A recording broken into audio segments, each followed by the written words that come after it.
Africaines, Africains, je vous salue.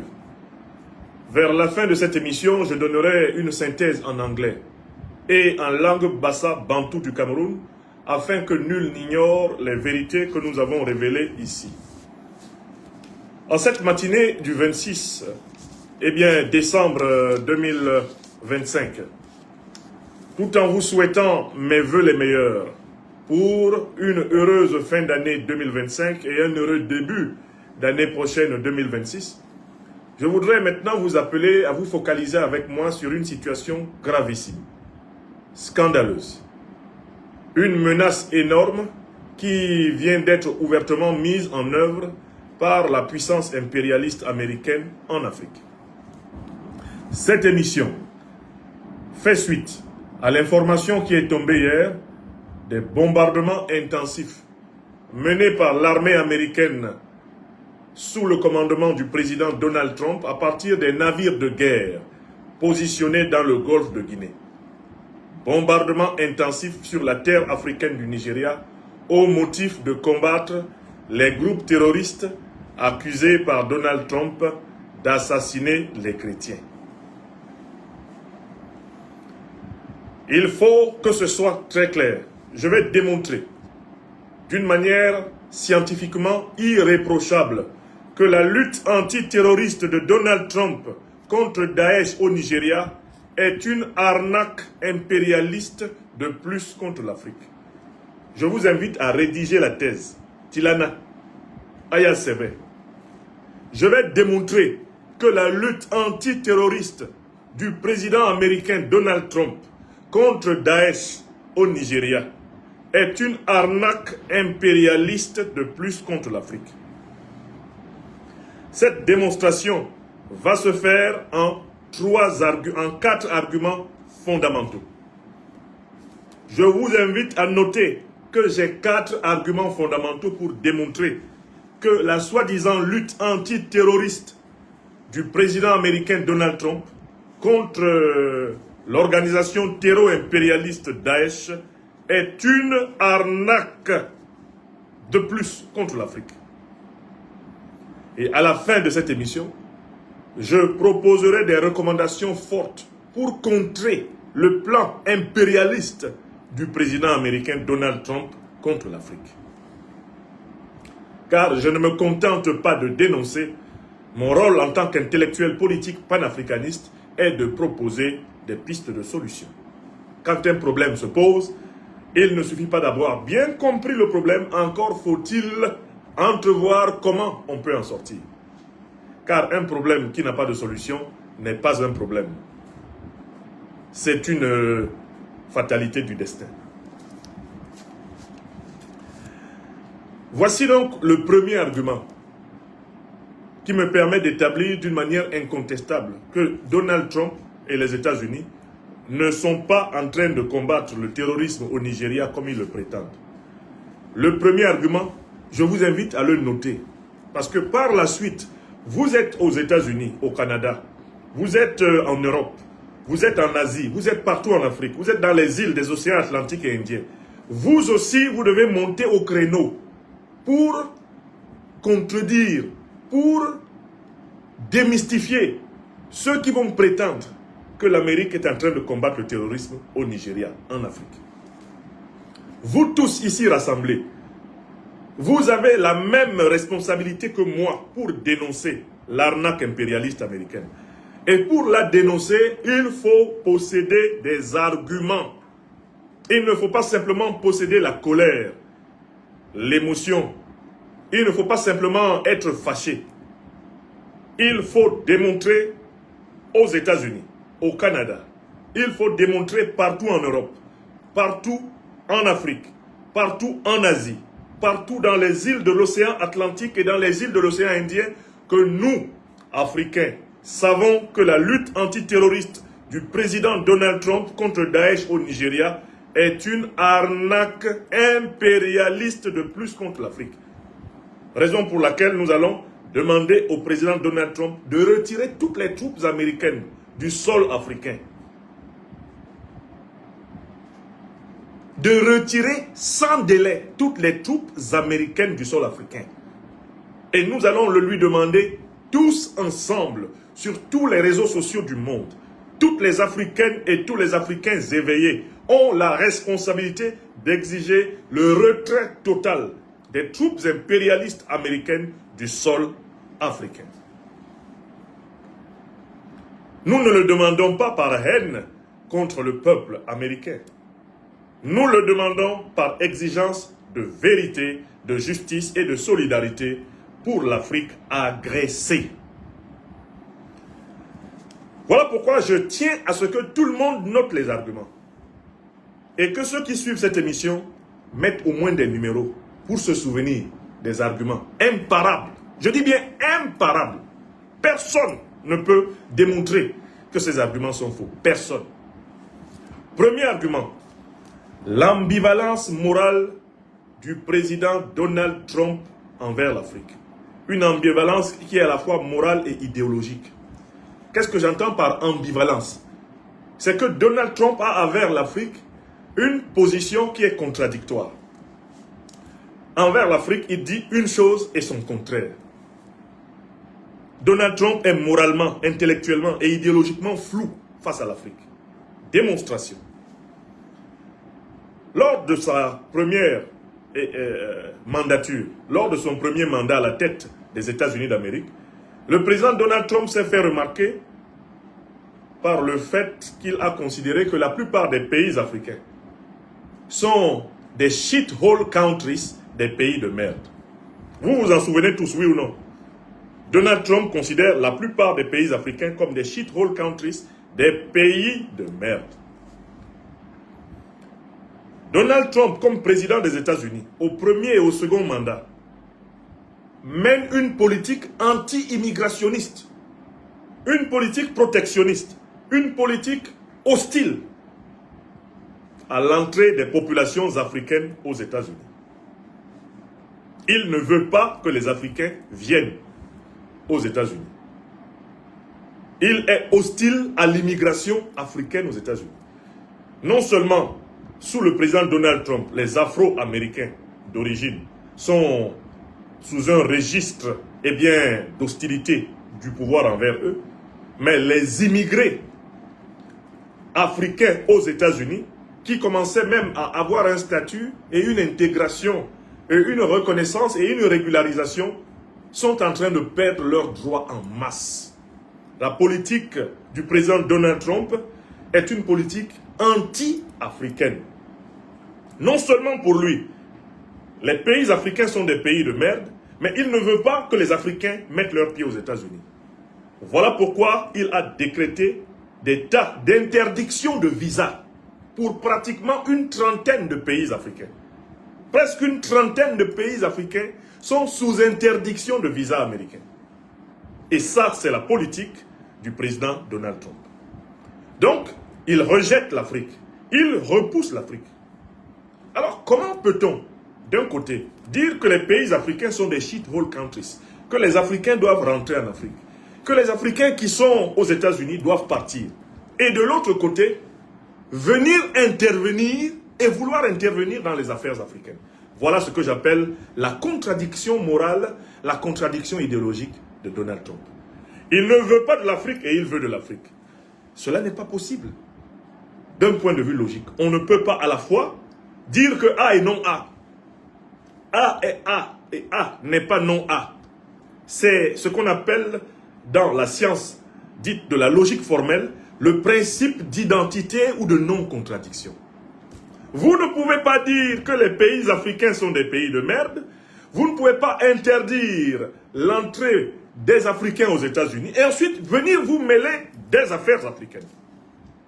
Vous pratiquez contre les Africains un protectionnisme aux États-Unis et ensuite vous venez pratiquer en Afrique un interventionnisme. Il y a une contradiction idéologique et morale entre le protectionnisme américain et l'interventionnisme américain.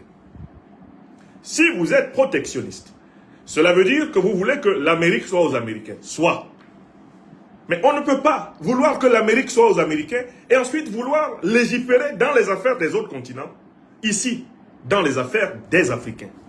On ne peut pas être à la fois protectionniste et interventionniste.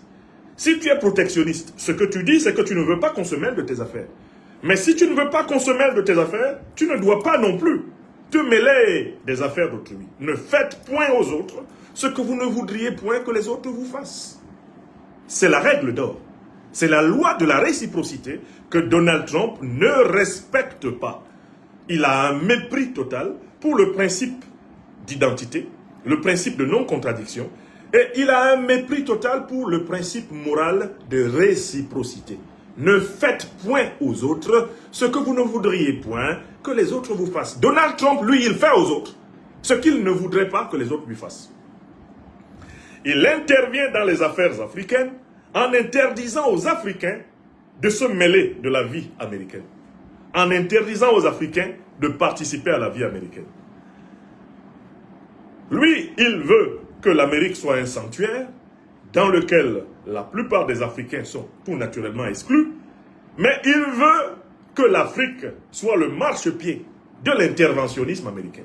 Voilà l'argument numéro 1, à savoir l'ambivalence et la contradiction morale de Donald Trump. En fait, finalement, ce ne sont pas les Africains qui intéressent Donald Trump.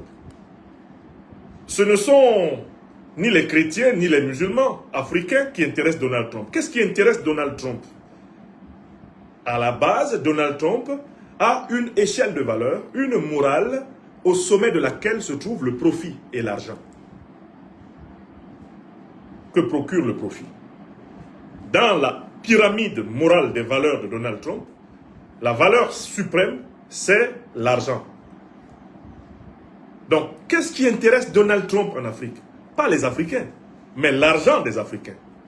Comme le dit l'homme de la rue en Afrique, les gens n'aiment pas les gens, mais ils aiment l'argent des gens.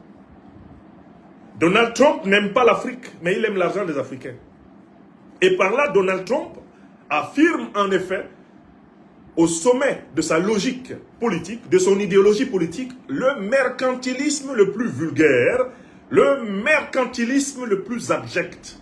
Donald Trump considère que l'argent est plus important que les gens. Et par là, Donald Trump rejoint la tradition raciste occidentale anti-africaine.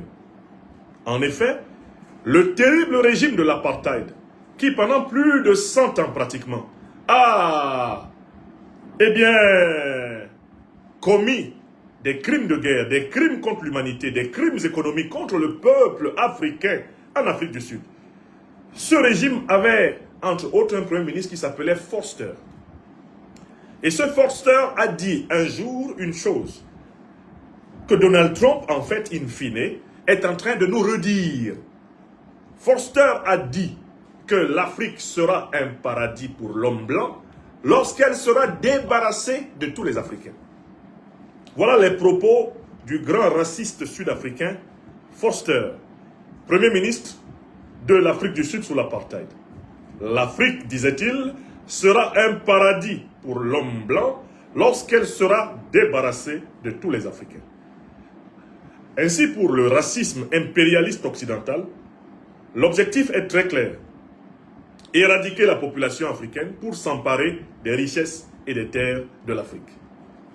Donald Trump s'inscrit dans cette tradition odieuse, criminelle. Il s'inscrit dans cette tradition immorale, abjecte, inhumaine.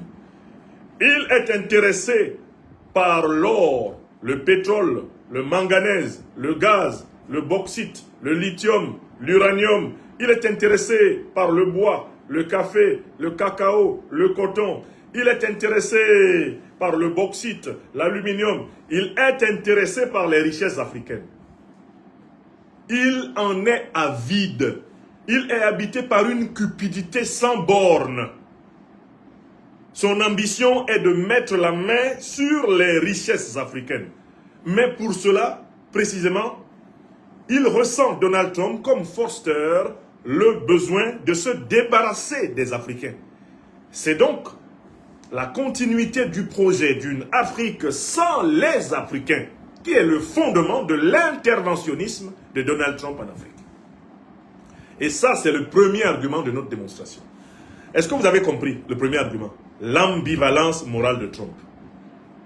Le double langage. Je ne veux pas l'Afrique, mais je veux les richesses de l'Afrique. Je ne veux pas les Africains, mais je veux les richesses des Africains. L'Afrique est un continent de merde. L'Afrique est un réseau de pays de merde. Mais je viens dans ces pays de merde avec mon armée. Je viens dans ces pays de merde que je rejette avec mes navires de guerre. Et j'engage des bombardements sur le territoire africain. Alors que je n'accepterai pas qu'une seule armée africaine procède à des bombardements sur le territoire américain. Donc voilà le premier argument. Et j'espère que tout le monde l'a noté. L'ambivalence morale de Donald Trump envers l'Afrique révèle en réalité que sa pyramide des valeurs a à son sommet le mercantilisme le plus vulgaire et le plus abject. Donald Trump participe du projet impérialiste et raciste d'une Afrique sans les Africains. Il souhaite débarrasser le continent africain de la population africaine afin de s'emparer des richesses et des terres africaines. Et en cela, Donald Trump appartient à la longue lignée de la tradition négrière, colonialiste, néocolonialiste et impérialiste occidentale et moyen-orientale contre le peuple africain. Écrivez ça. Tilana Yom-I. Écrivez ça. Et n'oubliez pas de le répéter avec argumentation et démonstration partout en Amérique, partout en Europe, partout en Asie, partout en Afrique et dans les îles des océans Atlantiques et Indiens. Il faut que cette vérité éclate sur l'idéologie foncièrement raciste, criminelle, cupide, abjecte, matérialiste, mercantiliste du businessman qui dirige les États-Unis, Donald Trump. Maintenant, je passe au deuxième argument. Pourquoi la lutte antiterroriste de Donald Trump contre Daesh au Nigeria est une arnaque impérialiste de plus contre l'Afrique? Argument numéro 2. Est-ce que vous écrivez? Vous êtes ici dans la classe de l'Université libre de l'Afrique des libertés. Rien de ce que nous disons n'est dit sans preuve. Deuxième preuve. Le docteur des preuves est au travail. Le prétexte trumpien de la protection des chrétiens est un voile comparable à tous les autres prétextes des guerres américaines dans le monde.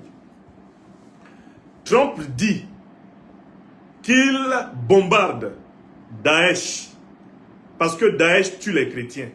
Et on reconnaît dans ce prétexte affiché par Donald Trump la manière inimitable de s'asseoir de l'impérialisme américain dans toutes les guerres qu'il a proférées dans le monde depuis plusieurs décennies. Petit rappel qui sauve l'âme. On va prendre quelques guerres américaines pour que vous compreniez que l'Amérique ment toujours avant d'attaquer pour piller. Je recommence. Quelques exemples de guerres américaines avec les prétextes et les motifs réels. Exemples qui vont vous permettre de comprendre que l'Amérique commence toujours par mentir avant d'agresser pour piller. Mentir pour agresser, agresser pour piller. Ce sont les trois étapes de la ruse de l'impérialisme américain. 1. Le mensonge, l'empire du mensonge, comme l'a dit Noam Chomsky. 2. L'agression barbare, délibérée, en violation de tout droit national ou international. Et puis 3. Le pillage.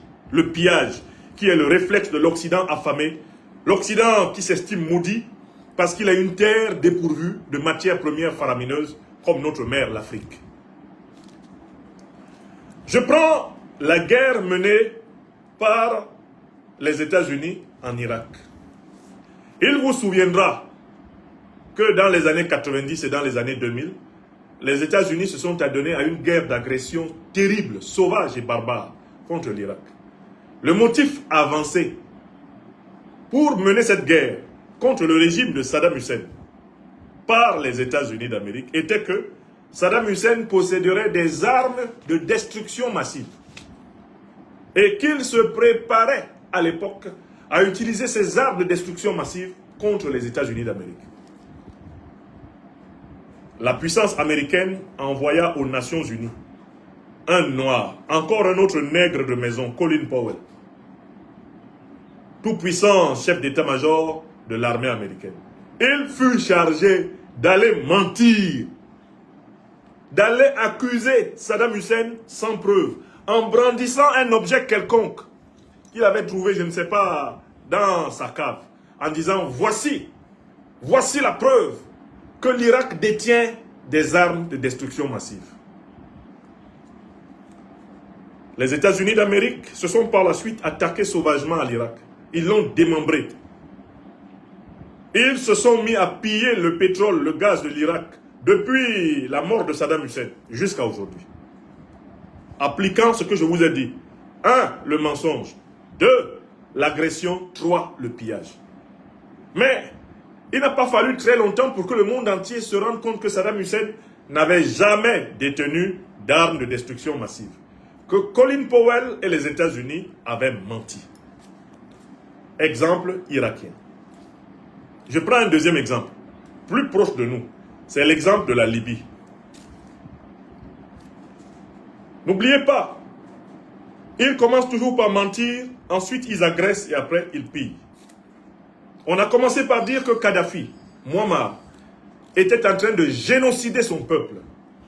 On a commencé par dire que Kadhafi, Muammar était en train de détruire les espérances démocratiques de sa population. On a mené une campagne médiatique pour présenter Kadhafi comme le pire dictateur que la terre ait jamais porté. Or, Kadhafi était à la tête de l'État africain le plus prospère. Il était à la tête de l'État africain le plus riche. Et il était à la tête de l'État africain qui assurait le meilleur niveau de vie à sa population. La population libyenne sous Kadhafi avait un niveau de vie supérieur au niveau de vie des populations européennes. Ils ont donc d'abord mené une campagne de mensonges sur Kadhafi. Et aujourd'hui, on sait très bien que Kadhafi n'était pas en train de génocider le peuple libyen. Contrairement aux mensonges de Bernard-Henri Lévy, de Nicolas Sarkozy, de Nagui Bokcha, le malfrat absolu. Contrairement aux mensonges de David Cameron, de Barack Hussein Obama, d'Hillary Clinton, on sait très bien que Kadhafi n'était pas en train de génocider son peuple et qu'il était le guide d'une révolution prospère, bienveillante, généreuse envers le peuple libyen et extrêmement généreuse envers l'Afrique subsaharienne. Même si cette révolution avait des failles, des erreurs, et qu'elle aussi brillait par un interventionnisme déplacé en Afrique noire. Oui, on peut faire une critique de Kadhafi, mais les raisons pour lesquelles le régime de Kadhafi a été détruit étaient fausses. C'était un grand mensonge occidental. C'était un grand mensonge américain. Aujourd'hui, avec le recul, on a pu lire les emails de Mme Hillary Rodham Clinton. Hillary Rodham Clinton, en effet, secrétaire d'État de Barack Hussein Obama, en 2011, lorsque la Libye est attaquée, saccagée, après 6 mois de bombardement, échangeait avec son conseiller spécial Sidney Blumenthal sur les véritables motivations pour lesquelles il fallait attaquer la Libye et tuer Kadhafi.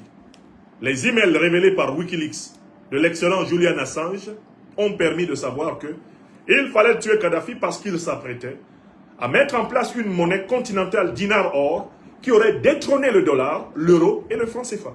Il fallait le tuer pour ça.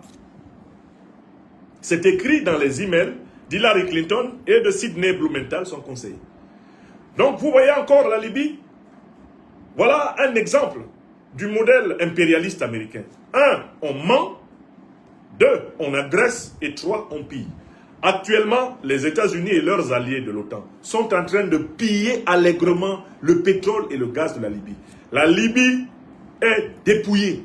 La Libye est tripatouillée. La Libye est essorée.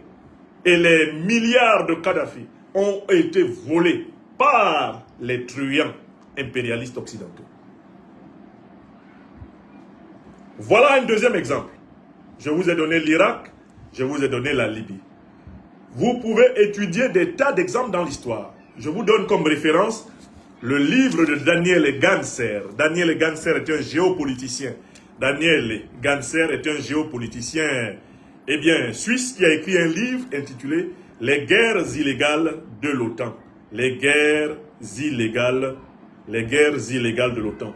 Si vous en avez les moyens, commandez ce livre. Vous pouvez l'avoir en le commandant par Amazon.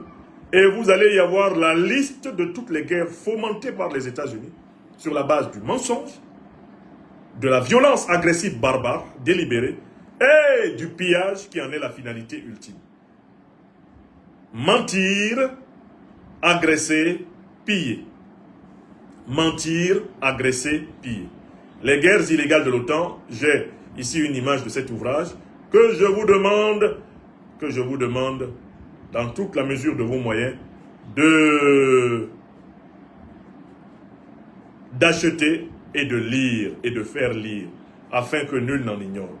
Daniel Ganser fait vraiment, dans cet ouvrage-là, une excellente compilation de ces guerres, et il documente en plus merveilleusement ces guerres. C'est ce livre-là, je vous le montre. Il est dans ma bibliothèque en Normandie. Je ne l'ai pas amené ici à l'Institut de l'Afrique des Libertés à Bamako, mais j'en commanderai un exemplaire qui sera dans la bibliothèque de l'Institut, ici au Mali, et qui pourra être exploité lors des séminaires de formation.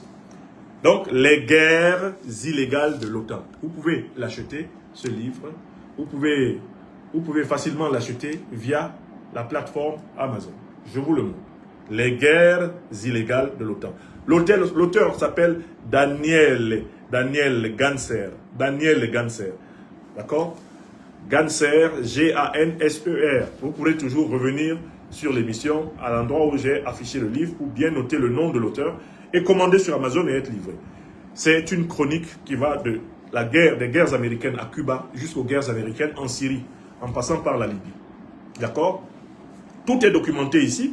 Et l'avantage de Daniel Ganser, c'est qu'il utilise la documentation officielle américaine. C'est-à-dire tout ce qui a été déclassifié officiellement aux États-Unis, c'est cela qui est la base même des analyses de Daniel Ganser. De toute façon que personne ne peut dire qu'il ment. Car ce qu'il dit est documenté par les sources officielles américaines elles-mêmes. Selon la méthode que nous avons employée pour notre livre L'impérial terrorisme, l'art de manger notre piment dans la bouche de l'ennemi. Donc, quand Donald Trump bombarde le Nigeria au prétexte qu'il veut protéger les chrétiens, vous avez compris quoi? Il ment. D'abord, pourquoi est-ce qu'il ment? Il ment parce que, en fait, tous les prétextes que les Américains ont utilisés avant lui pour bombarder des tas de pays dans le monde étaient des mensonges. Donc, il appartient à la tradition mensongère qui dirige les États-Unis. Mais, il ment parce que Donald Trump lui-même n'est pas un chrétien. Il est connu comme un homme à frasques, dont la vie quotidienne, dont la vie personnelle est aux antipodes des valeurs du christianisme. C'est un individu qui est connu pour être un haineux de proximité.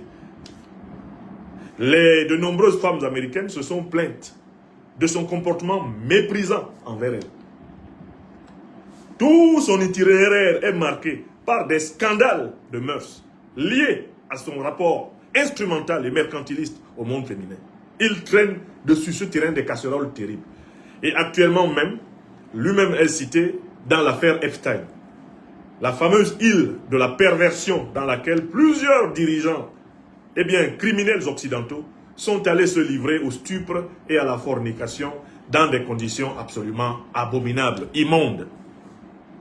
Donc, Donald Trump là, ne peut pas défendre les chrétiens car lui-même n'en est pas un. Si Donald Trump est chrétien, ça veut dire donc que le christianisme, c'est du crétinisme. Ça, c'est un. Il n'est pas chrétien. De deux, Donald Trump ne peut pas aimer les Noirs chrétiens du Nigeria, alors qu'il déteste déjà les Noirs chrétiens des États-Unis.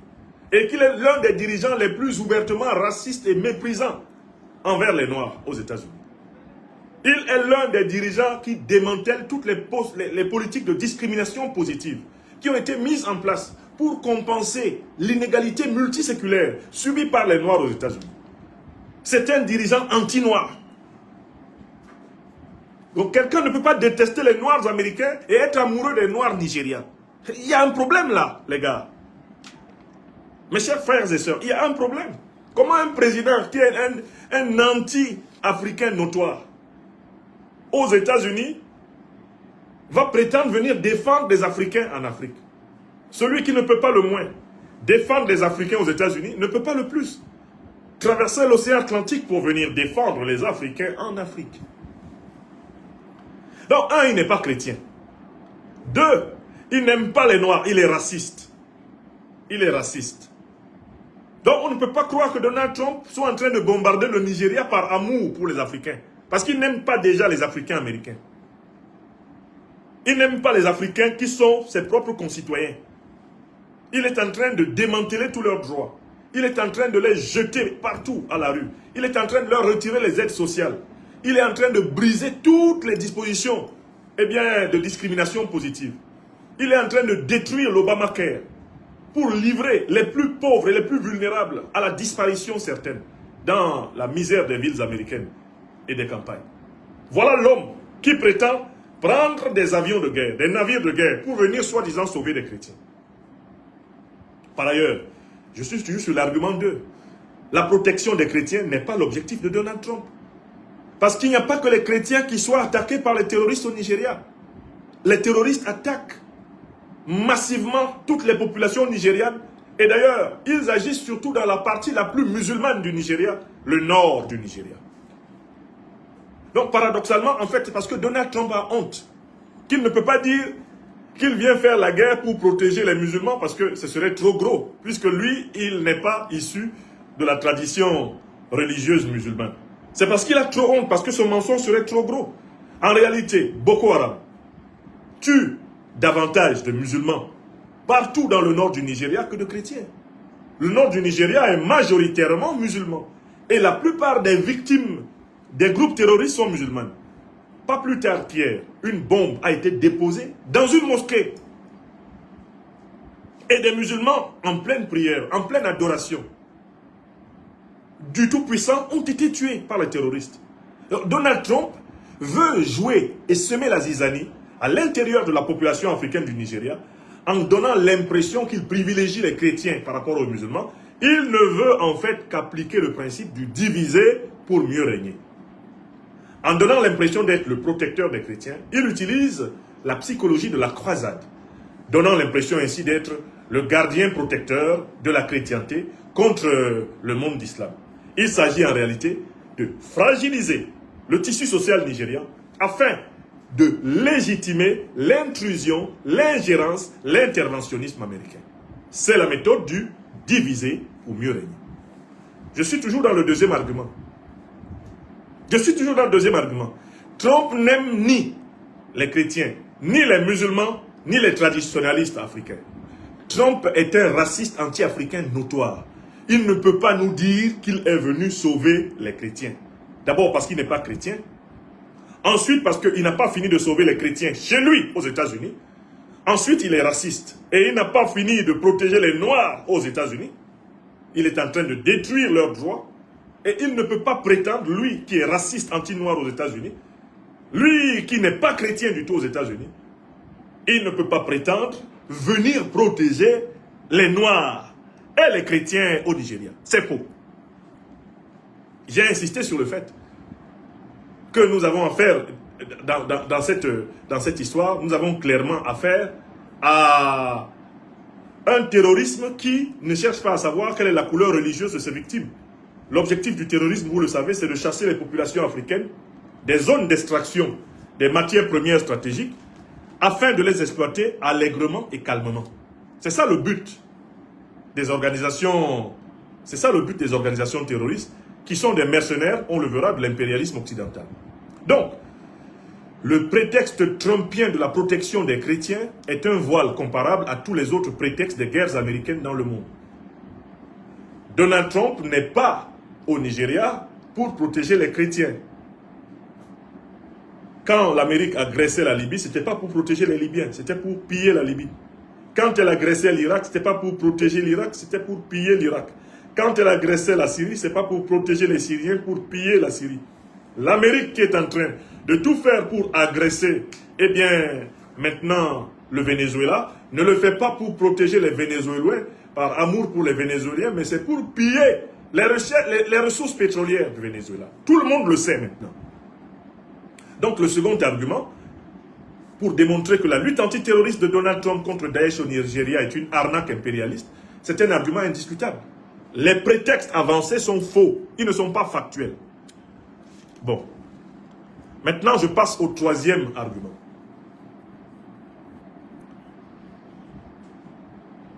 Si on a bien compris que la vraie finalité de l'agression de Trump contre le Nigeria, c'est le contrôle des richesses pétrolières du Nigeria, qui commence à échapper aux multinationales occidentales, notamment depuis que Dangote s'est mis à raffiner massivement sur place, et que les Occidentaux sont en train de perdre le marché du raffinement du pétrole nigérian. Si tout le monde a compris que c'est pour cela qu'il fait cela, on peut passer à la troisième raison. Troisième raison pour laquelle la lutte antiterroriste de Donald Trump contre Daesh au Nigeria est une arnaque impérialiste de plus. La troisième raison, c'est la suivante. Les organisations terroristes sont des émanations des services occidentaux et moyen-orientaux eux-mêmes.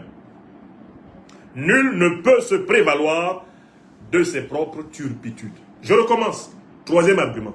Donald Trump ne peut pas nous dire qu'il est venu combattre Daesh et Al-Qaïda au Nigeria et en Afrique. Pourquoi? Parce que ce sont les services américains qui ont créé Daesh, qui ont créé Al-Qaïda. Al-Qaïda a été créé dans les années 80 pour combattre les soviétiques en Afghanistan. C'est la CIA qui a créé Al-Qaïda, qui a financé, qui a armé Al-Qaïda.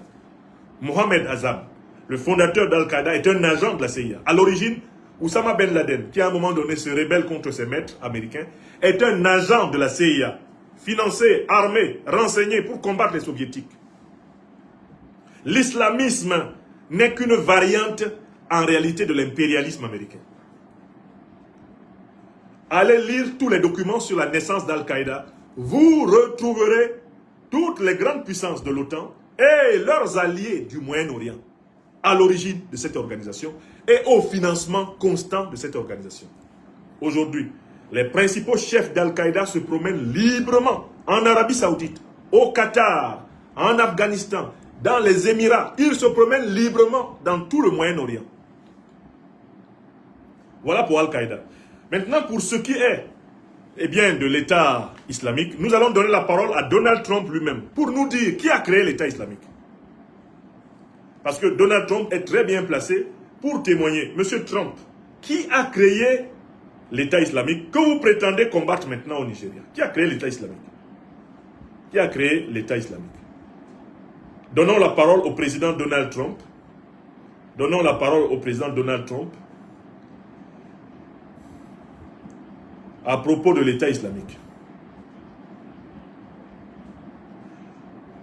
Parce que il n'y a pas meilleur poisson à manger, meilleur piment à manger dans la bouche de quelqu'un que celle de Donald Trump lui-même. Qui a créé l'État islamique? On va lui donner la parole pour qu'il nous dise. Pour qu'il nous dise qui a créé l'État islamique. Qui a créé l'État islamique?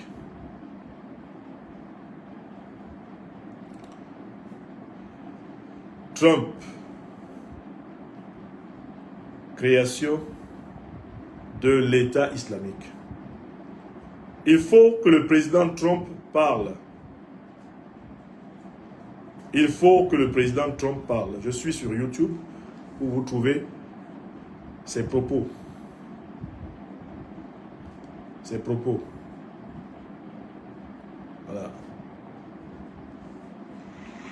Aux États-Unis, Donald Trump ne recule devant rien pour tenter de discréditer son adversaire dans la course à la Maison-Blanche. Distancé dans les sondages, le candidat républicain a affirmé qu'Hillary Clinton, ex-secrétaire d'État entre 2009 et 2013, avait contribué à faire naître l'organisation terroriste État islamique. Il l'a dit lors d'un meeting en Floride. Notre gouvernement est à l'origine du groupe État islamique. Pour moi, le président Obama et Hillary Clinton sont les fondateurs de l'État islamique. En fait, Hillary Clinton pourrait se voir remettre une distinction. Vous savez, comme on dit chez les sportifs, le trophée du meilleur joueur. Eh bien, le groupe État islamique pourrait lui décerner une telle récompense. ISIS will hand her the most valuable player award. L'équipe d'Hillary Clinton a dénoncé les propos de Trump tout en point. Donald Trump a reconnu que c'est l'administration américaine d'Obama qui a contribué à la création de l'État islamique avec ses alliés du Moyen-Orient. Mais comment ça se fait qu'ils viennent combattre l'État islamique alors qu'ils ne combattent pas ceux qui ont créé l'État islamique? Obama se promène librement aux États-Unis. C'est lui qui a créé l'État islamique. Hillary Rodham Clinton se promène librement aux États-Unis. C'est elle qui a créé l'État islamique, selon Trump. Or, Daesh, qui fait des victimes au Sahel, qui fait des victimes en Afrique centrale et même maintenant jusqu'en Afrique australe, Daesh, c'est l'État islamique.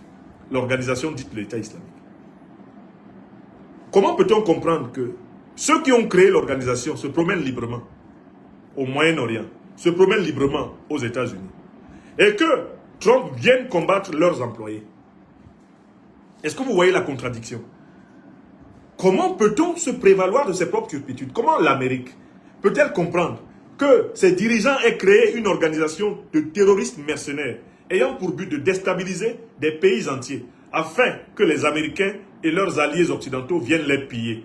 Comment ils peuvent justifier le fait de s'acharner maintenant contre les pays africains qui en fait sont victimes de la stratégie américaine, otanienne, occidentale, de recolonisation de la planète?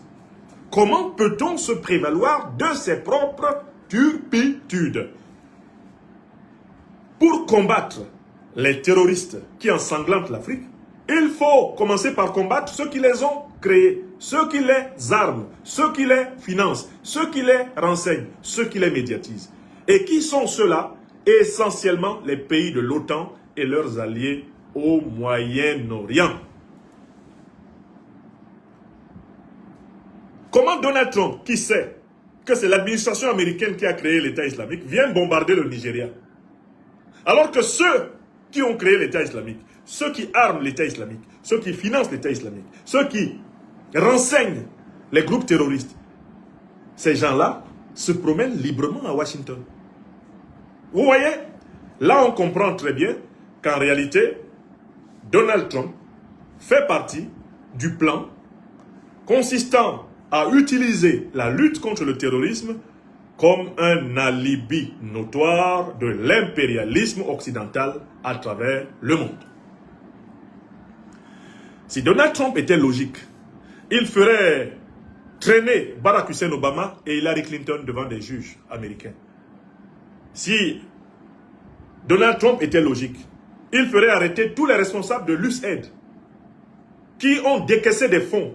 Et cela a été révélé en cette année 2025.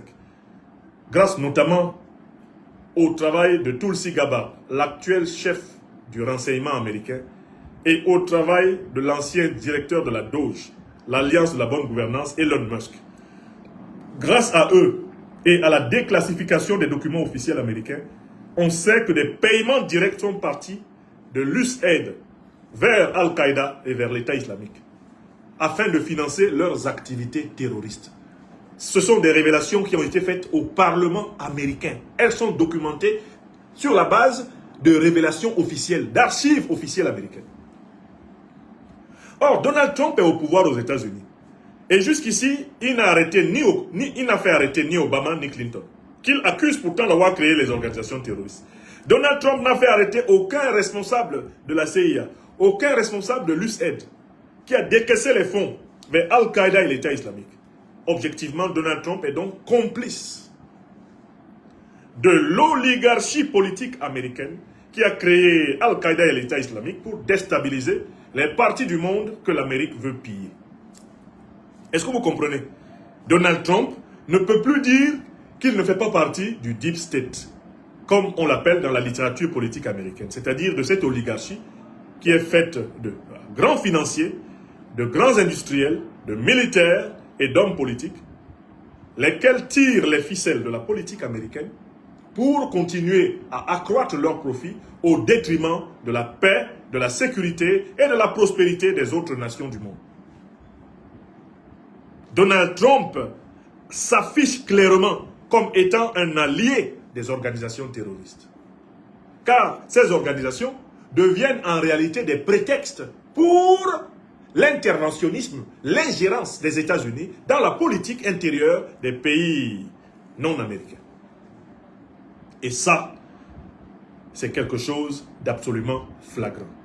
Je passe maintenant au quatrième argument, en vertu duquel, pour ma part, je ne crois pas que Donald Trump soit venu combattre le terrorisme au Nigeria. Je suis convaincu, scientifiquement convaincu, que c'est une arnaque pour essayer de repositionner les États-Unis, eh bien, dans le Sahel, pour essayer de repositionner les États-Unis dans le golfe de Guinée, pour essayer de renforcer les positions américaines sur le continent africain, puisque l'Amérique est cupide et avide des matières premières africaines. Elle veut l'argent des Africains, mais pas les Africains eux-mêmes. Les gens aiment l'argent des gens, mais ils n'aiment pas les gens. Et ça, c'est la marque déposée de l'impérialisme, du mercantilisme, eh bien, occidentaux. Voici le quatrième argument. C'est le double jeu de Donald Trump lui-même avec les chefs terroristes. Le double jeu de Donald Trump, le président américain lui-même avec les chefs terroristes. Il y a un chef terroriste qui a été conduit avec le soutien d'Israël, le soutien de la Turquie, le soutien de la Syrie, le soutien de l'Arabie Saoudite, le soutien des États-Unis, le soutien de l'Occident, qui a été conduit au pouvoir en Syrie. Il s'appelle Ahmed al-Shara. Récemment, il a été reçu en Russie par le président Poutine. Avec le temps, j'ai compris pourquoi le président Poutine l'a reçu. Il l'a reçu pour lui dire que ses revendications, à savoir l'extradition de Bachar el-Assad, ou ses revendications qui remettraient en cause les intérêts russes, lui vaudraient l'adversité de la Russie. Là-bas, il a été reçu pour être averti. Il est reparti bredouille et bien prévenu par Poutine. J'ai analysé, eh bien, les déclarations à l'issue de la rencontre. Il était venu en Russie exiger qu'on lui donne Bachar el-Assad. Il était venu en Russie faire chantage à la Russie en disant que si la Russie ne lui livrait pas Bachar el-Assad, l'ancien dirigeant de Syrie, eh bien, la Russie perdrait les avantages qu'elle avait acquis dans le bassin syrien. Ce à quoi la Russie lui a dit, si vous tentez de nous faire chanter, vous allez nous trouver sur votre chemin. Et il n'y aura personne pour vous sauver quand vous serez face à nous. Il est reparti, la queue entre les fesses de Moscou, bien prévenu par Poutine. Mais cet Ahmed al-Shara a été pris dans les bras. Cet Ahmed al-Shara a été adulé par tous les dirigeants de l'OTAN, en commençant par Donald Trump, qui est allé à sa rencontre, qui est allé le féliciter pour le bon travail qu'il a fait. Mais Ahmed al-Shara, qui est-il? Un haut dirigeant de l'État islamique et d'Al-Qaïda. Un des bras droits, un des lieutenants héritiers d'Oussama Ben Laden.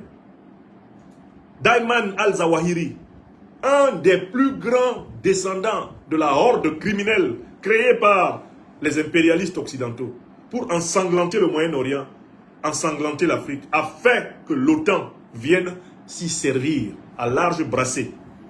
Ce type-là, Donald Trump, le roi d'Arabie Saoudite, les dirigeants d'Israël, les dirigeants du Qatar, tout le Moyen-Orient a caressé le terroriste Ahmed Shara dans le sens du poil. Donald Trump y compris. Comment Donald Trump peut-il prétendre combattre les camarades d'Ahmed al-Shara au Nigeria, alors qu'il caresse le patron des terroristes, eh bien, de Daesh au Nigeria, il caresse les patrons au Moyen-Orient. Est-ce que vous vous rendez compte du degré de diabolicité des dirigeants occidentaux? Ils font ami-ami avec les principaux chefs des organisations terroristes. Et ils prétendent combattre les terroristes qui obéissent à ces chefs en Afrique. Comment peut-on combattre Daesh au Nigeria, Daesh au Mali, au Burkina Faso, au Niger, au Cameroun, combattre Daesh au Bénin, combattre Daesh au Togo? Comment on peut prétendre combattre les organisations terroristes alors même qu'on adule, on flatte, on caresse? On est ami-ami avec les chefs, les donneurs d'ordre qui sont au Moyen-Orient.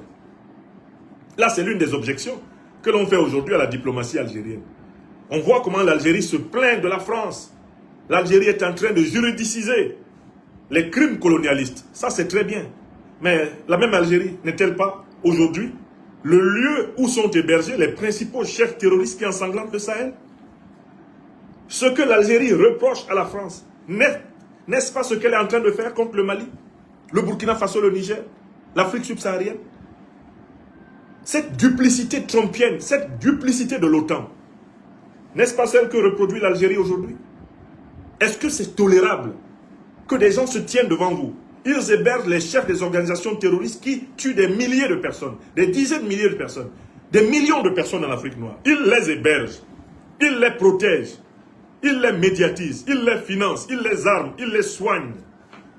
Et ils viennent vous dire qu'ils vont vous aider à combattre les exécutants de ces chefs terroristes dont ils sont les amis.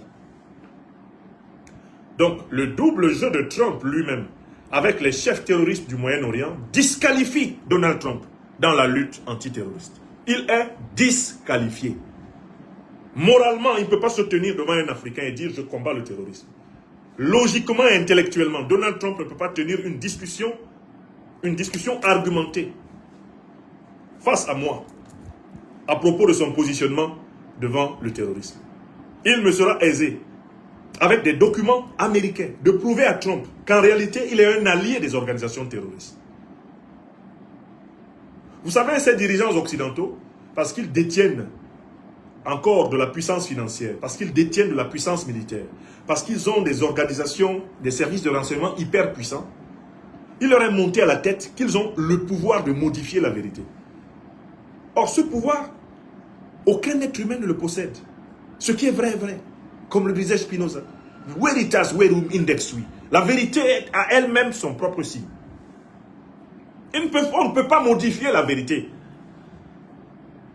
Parce que le Tout-Puissant ne nous en a même pas donné le pouvoir.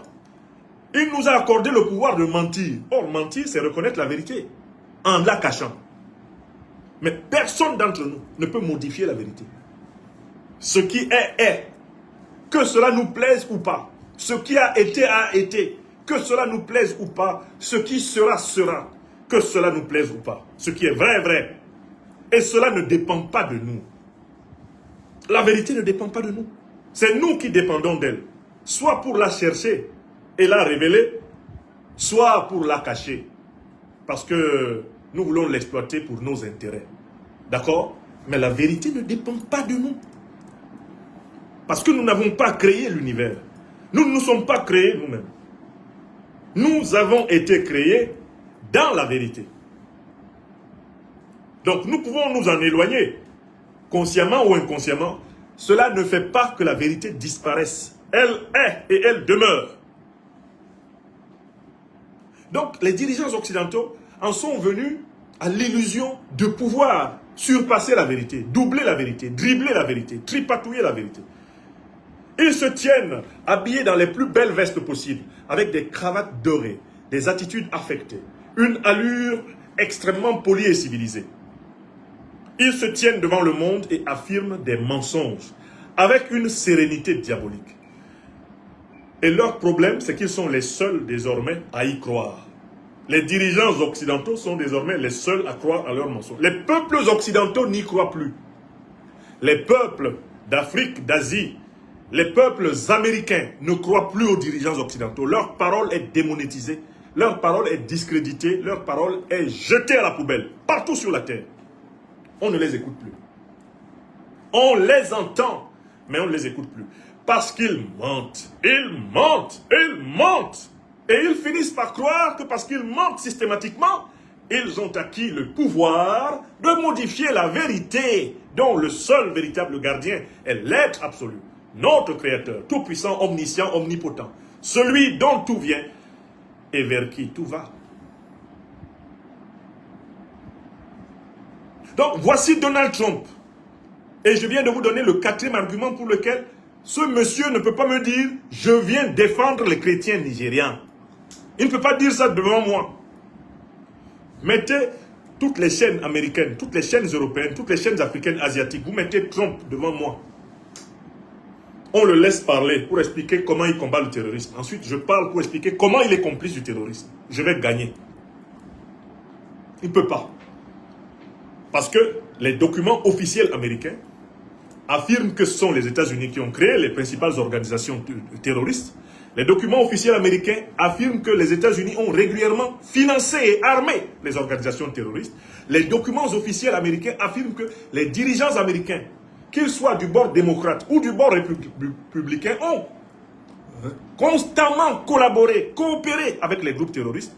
Les documents officiels américains établissent que les États-Unis envisagent leur hégémonie sur la terre à travers la méthode de l'ordre par le chaos, c'est-à-dire la création de guerres hybrides, de guerres à travers des proxys, permettant de fragiliser les pays dont ils doivent piller les richesses.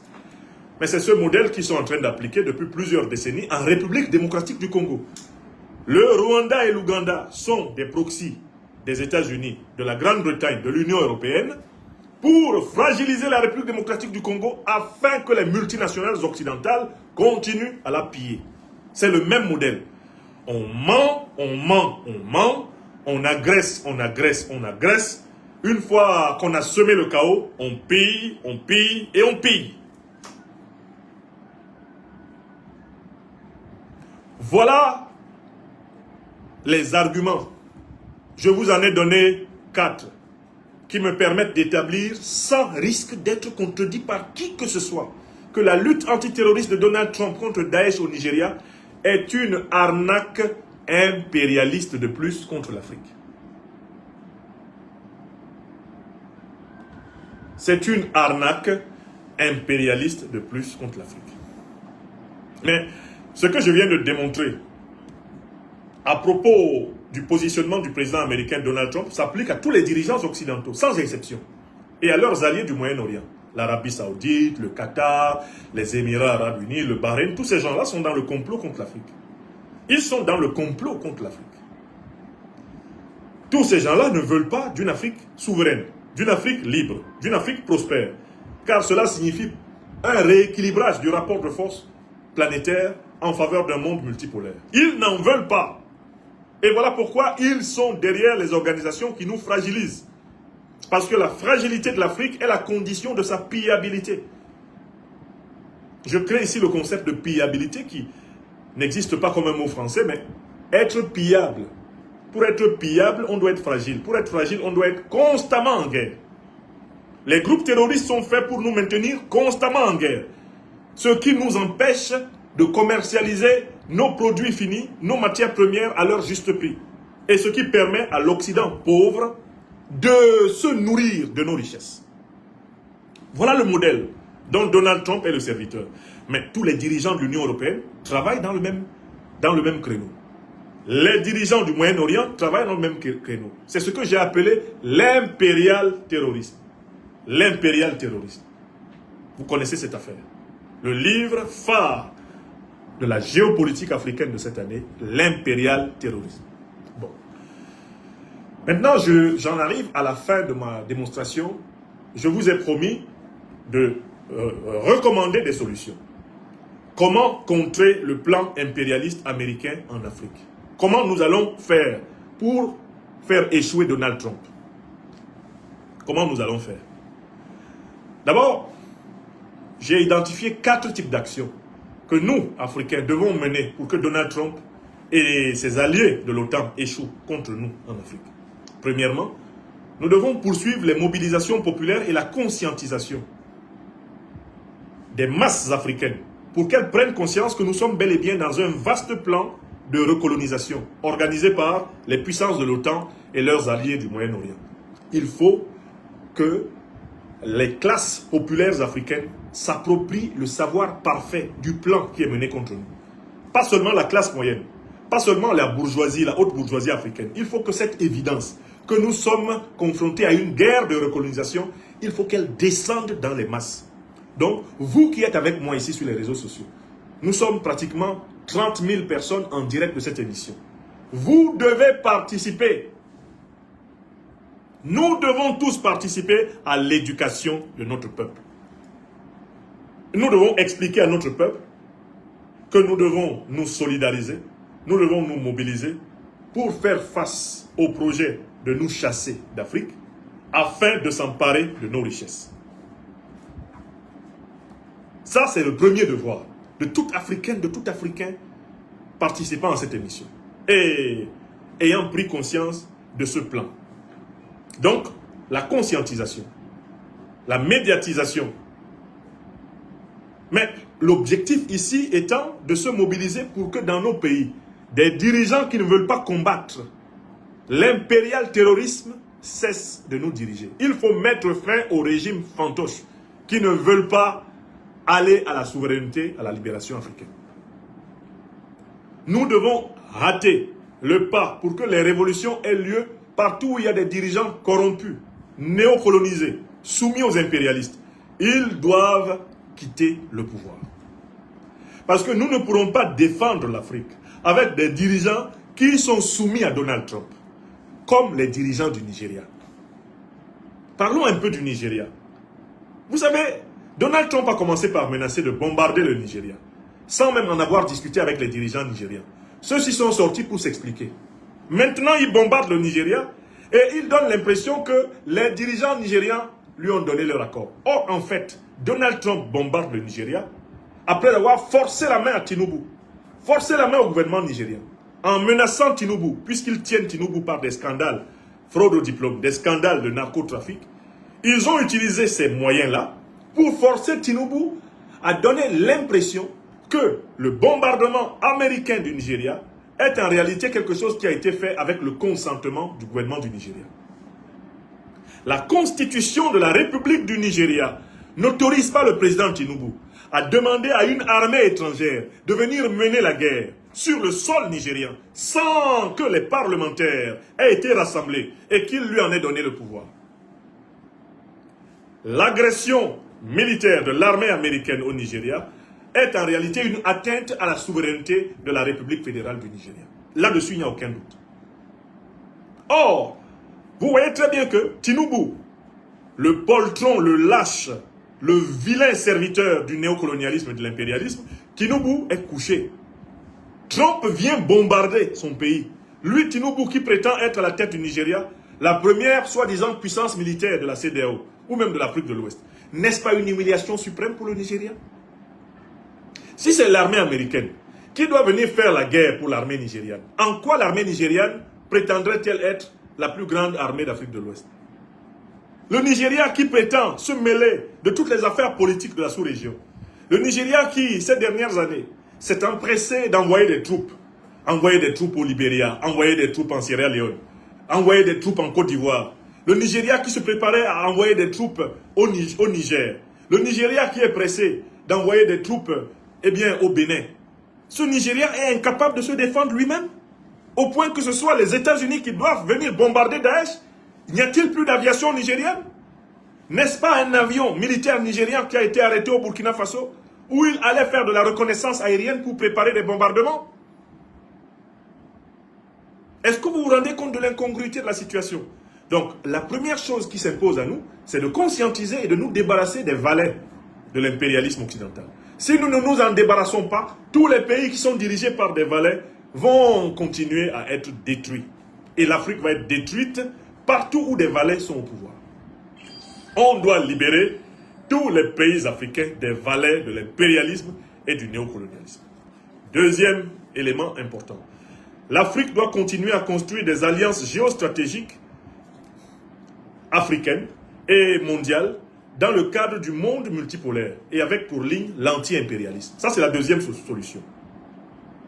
Toutes les puissances anti-impérialistes doivent devenir nos alliés. Et toutes les puissances africaines, panafricanistes, révolutionnaires, anti-impérialistes doivent s'unir. Il y a urgence ici pour un rapprochement sérieux, non seulement entre les pays de l'AES et tous les pays africains qui ont conservé leur véritable souveraineté, mais il y a urgence de mettre en place une internationale anti-impérialiste, une internationale africaine anti-impérialiste. Tout le monde a bien compris qu'en bombardant le Nigeria, Tinubu donne une information à tous les Africains. Pardon, Donald Trump donne une information à tous les Africains. C'est que sous le prétexte de combattre le terrorisme, l'armée américaine se réserve le droit de bombarder dans n'importe quel pays africain. En bombardant le Nigeria comme il le fait. Donald Trump dit qu'il peut bombarder quand il le voudra le Cameroun. Bombarder quand il le voudra le Tchad. Donald Trump dit qu'il peut bombarder quand il le voudra le Niger, le Burkina Faso, le Mali, qui sont ses véritables cibles. Car il ne faut pas oublier que c'est parce que l'armée américaine a été chassée du Sahel que Donald Trump vient maintenant bombarder à la frontière sud du Sahel et veut utiliser le motif antiterroriste pour se donner un droit de bombardement absolu sur tout le territoire africain. Un droit de bombardement qui deviendra en réalité un moyen de mettre en œuvre les plans qui ont été interrompus avec la création de l'AES, les plans hégémoniques américains. L'OTAN, à sa tête les États-Unis, ont prévu de recoloniser militairement, économiquement, stratégiquement l'Afrique. Ils ont prévu de détruire la Libye avec les groupes terroristes, ensuite envahir le Sahel. Ils ont prévu de détruire le Sahel avec les groupes terroristes, ensuite envahir le golfe de Guinée. Ils ont prévu de détruire le golfe de Guinée avec les groupes terroristes. Et ensuite, je vous le montre sur une carte. Vous le comprendrez mieux. Vous le comprendrez mieux. Vous voyez voilà, là c'est la carte de l'Afrique. Voilà, l'Afrique est là. Donc, ils ont commencé par détruire, eh bien, l'Afrique du Nord à travers le saccage de la Libye. Ensuite, ils sont descendus sur la bande sahélienne, qu'ils détruisent avec donc le saccage du Sahel par les groupes terroristes. Ils ont prévu de descendre au niveau du golfe de Guinée, dans la zone là, maritime la plus riche du monde, pour détruire, afin, en effet, de s'approprier les richesses de cette zone. Et ils ont prévu de détruire l'Afrique centrale. Et c'est pour cela qu'ils arment le Rwanda et l'Ouganda contre la République démocratique du Congo. Ils ont prévu de détruire l'Afrique australe. Voilà pourquoi ils sont déjà ici, au Mozambique, avec les groupes mercenaires terroristes de Daesh et d'Al-Qaïda. Tout ça ayant pour but de fragiliser la totalité du continent africain pour imposer aux pays africains non seulement la présence militaire américaine, mais la présence des multinationales américaines, des multinationales européennes, qui vont alors continuer à pomper le pétrole, à pomper le gaz, à pomper l'or, le bauxite, l'uranium, le manganèse, le coltan, le lithium, à pomper l'aluminium, à pomper les richesses africaines pour assurer l'hégémonie de l'Europe sur le grand bloc eurasiatique. D'accord? C'est ce qu'ils font. C'est exactement ce qu'ils font. Donc, il faut que vous compreniez par conséquent que il faut renforcer des alliances géostratégiques africaines et multipolaires de lutte anti-impérialiste. L'anti-impérialisme doit être le fondement de la résistance contre les États-Unis. Le bombardement du Nigeria est un alibi pour se donner le droit de bombarder le Niger, de bombarder le Burkina, de bombarder le Mali. Le bombardement du Nigeria est un alibi pour se donner le droit de bombarder le Cameroun, de bombarder le Tchad, de bombarder le Togo, de bombarder le Bénin, de bombarder partout où Donald Trump et les impérialistes occidentaux voudront faire régner la terreur afin d'imposer leurs conditions de coopération économique, de soumission économique. Ils veulent se donner le droit de bombarder. Voilà pourquoi il faut se donner les moyens militaires de les empêcher de bombarder sans conséquence. Il faut que l'impérialisme occidental perde la guerre en Afrique. La défaite américaine en Somalie n'a pas suffi. Il faut pour l'impérialisme occidental une défaite comparable à la défaite de l'armée coloniale française à Bien Phu. L'Afrique doit s'organiser pour se défendre avec ses alliés du monde multipolaire. La Fédération de Russie, la République populaire de Chine, la République islamique d'Iran, la République bolivarienne du Venezuela, Cuba, la Bolivie, la Colombie. Le monde multipolaire doit s'unir pour faire reculer Trump. Et Trump ne recule que face au rapport de force. Trump et tous ses alliés occidentaux ne reculent que face au rapport de force. Ils ne reculent pas face aux imprécations morales. Les arguments théoriques et les arguments moraux les laissent à 37 degrés. Ce sont des bêtes cupides, avides, assoiffés de richesses d'autrui. Ce sont des pilleurs ontologiques. Or, une oligarchie occidentale, foncièrement, ontologiquement et notoirement impérialiste, ne peut s'arrêter que face à une résistance mondiale, une résistance du monde multipolaire. Le monde multipolaire doit se lever comme un seul homme pour stopper l'OTAN. Il est temps. Si nous ne le faisons pas, nous allons regretter les uns après les autres. Si certains pensent que ce n'est pas encore leur tour et qu'on peut laisser tel ou tel pays être délibérément agressé par les États-Unis d'Amérique, agressé par l'OTAN, agressé par les pays de l'Union européenne, eh bien, l'OTAN, les États-Unis d'Amérique, l'Union européenne vont procéder au démembrement progressif de tout ce qui leur résiste sur la Terre. Il faut donc que tout ce qui résiste au monde unipolaire, à l'hégémonie occidentale, il faut qu'ils s'unissent pour faire bloc et stopper l'Occident maintenant. Il faut stopper l'Occident au Venezuela. Il faut empêcher les États-Unis de casser le Venezuela. Contrairement aux apparences, c'est important de stopper les États-Unis au Venezuela si on veut les stopper en Afrique. Il faut les stopper en Ukraine, comme le fait la Fédération de Russie. Il faut les stopper en Corée. Il faut les stopper à Taïwan, comme le fait la République populaire de Chine. Il faut les stopper au Sahel. Il faut les stopper en République démocratique du Congo. Ils doivent être stoppés partout et contraints à plier bagages et à accepter de participer à la naissance du monde multipolaire. Ça, c'est la seconde solution. Une union internationale de lutte anti-impérialiste en vue de sauvegarder les conditions de la naissance du monde multipolaire. Nous entrons en réalité dans une nouvelle guerre hybride froide. On peut même l'appeler cette fois-ci une guerre chaude. Et c'est de cela que parlait, par métaphore, le président Ibrahim Traoré quand il a parlé de l'hiver noir. On voit très bien que derrière le bombardement américain du Nigeria, c'est un droit usurpé de bombarder partout en Afrique que les États-Unis veulent s'accorder. Il faut le leur refuser. Et la seule façon de le leur refuser, c'est de construire des alliances fortes. C'est que l'armée américaine ait peur que ses avions soient détruits. C'est que l'armée américaine ait peur que ses soldats qui viennent tuer des Africains soient tués. Les Occidentaux ne s'y entendent qu'au rapport de force. Ils ne s'y entendent que quand ils rencontrent une résistance suffisante, voire supérieure. C'est à ce moment qu'ils rejoignent le territoire de la raison.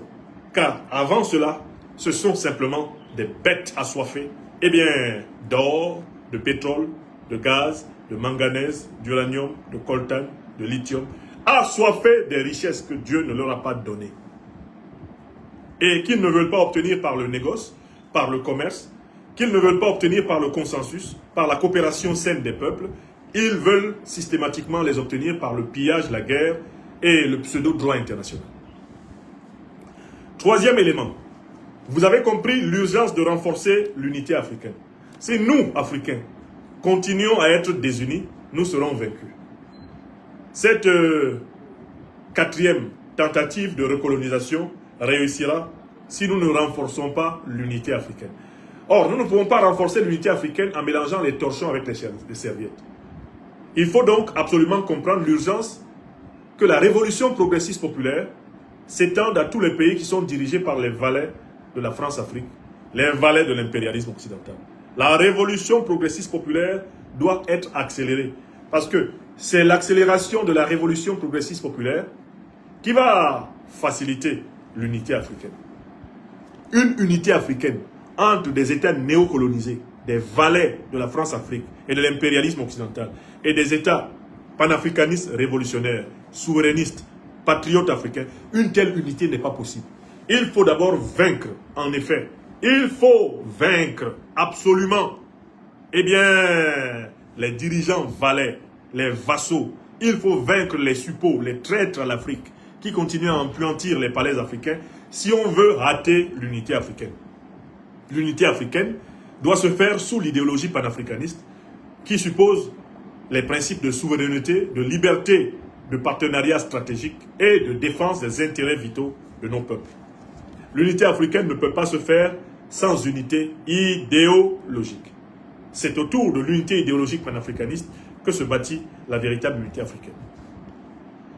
Enfin, quatrième élément extrêmement important à mon avis, il faut construire un lobby panafricaniste noir américain.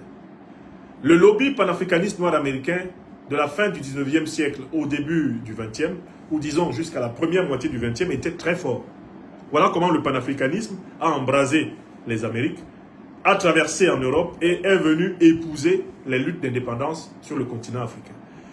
Or, aujourd'hui, nous faisons face à un phénomène absolument insidieux, un phénomène terrible. C'est que l'élite politique noire américaine elle-même est amplement immergée dans les réseaux impérialistes américains contre l'Afrique. Je recommence. L'un des problèmes les plus sérieux que nous avons, c'est que nous, Africains, n'avons pas un lobby anti-impérialiste, panafricaniste à l'intérieur des États-Unis d'Amérique. Il y a un lobby noir américain. Mais ce lobby noir américain, qui essaie de défendre les intérêts des Afro-Américains, est en très bonne partie un lobby qui est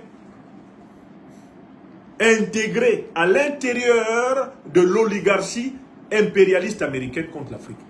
Donc le lobby noir américain revendique certes des libertés pour les Afro-Américains, mais une bonne partie des membres de ce lobby sont d'accord avec Donald Trump ils sont d'accord avec Barack Obama, ils sont d'accord avec les présidents américains, qu'ils soient démocrates ou républicains, ils sont d'accord avec eux sur le fait que l'Amérique doit dominer l'Afrique. Voilà pourquoi on doit reprendre le travail de sensibilisation de l'ensemble des Afro-Américains ou des Africains aux États-Unis. Car il y a une différence entre les Afro-Américains, c'est-à-dire les descendants d'esclaves, africains aux États-Unis, et les Africains d'Amérique, c'est-à-dire ceux qui sont issus de l'immigration africaine après l'abolition de l'esclavage. Même entre eux, il y a une dichotomie. Entre eux-mêmes, il y a des tensions aux États-Unis. Les Afro-Américains ayant tendance à se considérer comme de véritables autochtones, pendant qu'ils considèrent les Africains d'Amérique comme étant des allogènes. Et cette opposition, cette dichotomie à l'intérieur de la population afro-américaine ou africaine d'Amérique, elle se traduit par le fait que l'élite noire américaine, qui pourtant est sensible à la lutte contre la discrimination des Noirs, cette élite est pro-impérialiste. Elle est pro-impérialiste, c'est-à-dire qu'elle est d'accord avec Donald Trump quand il bombarde le Nigeria. Ce qui est un vrai problème. Il faut qu'on reprenne le travail d'explication. Il faut qu'on reprenne le travail de conscientisation pour leur faire comprendre, que nous avons compris que la lutte antiterroriste de l'Occident en Afrique est un alibi pour redominer l'Afrique. Il nous faut faire comprendre à nos frères noirs américains qu'ils ne peuvent pas participer à cela sans s'affaiblir eux-mêmes aux États-Unis. Car si l'Amérique transforme, comme elle est en train de le faire avec l'Union européenne, avec l'OTAN, l'Afrique en est champ de guerre, les États-Unis et l'Union européenne seront encore plus harcelés par les hordes migratoires. Et les idées d'extrême droite vont prospérer en Amérique et en Europe parce que la pression migratoire des malheureux chassés par les guerres, fomentées par l'Occident en Afrique, va augmenter. Ce qui est un cercle vicieux. Nous devons donc reconscientiser nos frères noirs d'Amérique et leur demander, sur les bases de l'idéologie panafricaniste, de contribuer activement à la souveraineté africaine comme condition de la respectabilité des Africains sur tous les continents. Voilà les 4 éléments, à mon avis, de la solution que nous pouvons proposer aux problèmes qui se posent à nous. Maintenant, qu'il me soit permis, mes chers amis, s'il vous plaît, de résumer ce que je viens de dire, de résumer un peu ce que je viens de dire de le résumer en anglais et en bassa bantou, parce que j'estime vraiment que c'est un problème très important pour lequel il ne faut pas laisser une seule chance de ne pas communiquer. Je vais résumer d'abord en anglais, à l'adresse des Américaines, des Américains, des Nigérianes, des Nigérians, des anglophones en général, et en bassa pour parler à mon peuple dans sa propre langue. Dear Anglophone speaking African people, dear American citizens, we Africans, we Pan-Africanist intellectuals working on the field of African politics, we don't believe that President Trump is clearly fighting against terrorism, against Daesh in Nigeria, by bombing Nigeria like he has done it yesterday. We don't believe in this so-called struggle against terrorism by President Trump because we have 4 main reasons, 4 main arguments, proving that President Trump is lying. That President Trump's fight against terrorism in Africa is in fact a lie. It is in fact a robbery. It is in fact a strategy to continue controlling African natural resources. My argument number 1 is that President Trump is morally ambivalent concerning Africa. On one hand, President Trump says that many African countries are just shithole countries and that there is nothing good to do there. And the same President Trump is now bombing Nigeria, intervening in Nigeria, while at the same time he said that he has no interest in Africa. How can you, on one hand, reject Africa, reject Africans? How can you forbid for quite 30 African countries immigration visas to enter in America. And on the other hand, you put your fingers, you put your nose in African politics affairs. How dare you reject Africa while you are putting your army, putting your bombs at the same time in Africa? There is a contradiction between Mr. Trump's protectionism and Mr. Trump's interventionism. If you are protectionist, you can't be interventionist. If you say America to Americans, so you must recognize and acknowledge that Africa must be to Africans. You say America to Americans, and you come inside African political affairs, and you pretend that you have something to do in our business, our political business. If Africans have no right to put their fingers inside American politics, why you, Trump, do you dare put your fingers in African politics? This is a moral and ideological contradiction. In fact, President Trump is one of those American and Western leaders who believe that Africa is very interesting without Africans. Exactly like Mr. Foster, a former Prime Minister of South Africa, racist government, said it, quotation, Africa will be a paradise for the white man, but without Africans. Trump is also working for the same plot, racist plot against Africa. He is interested in African uranium, gold, bauxite, aluminium, manganese, gas. He is interested in all African wonderful natural resources, but he is not interested with the African people. Trump dislikes Africans, but he wants Africa. Trump dislikes African people, but needs African wealth. And this is the contradiction.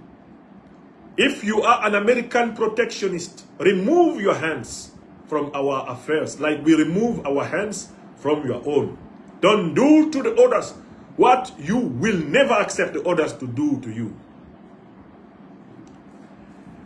Number 2 argument. I don't believe in President Trump's fight against terrorism in Nigeria because President Trump pretends that he is fighting against terrorists because they are killing Christians. This argument is completely false and wrong because Trump himself is not a Christian. We know so many scandals about this American president that if you believe that Mr. Trump is a Christian, this means that Christianism has disappeared. Because, in fact, if Trump is a Christian, then Christianism is cretinism. Mr. Trump is involved in many scandals concerning women. He is involved in many scandals concerning all the moral values of America. He cannot be presented in front of a Christian assembly like a good Christian or truly a Christian.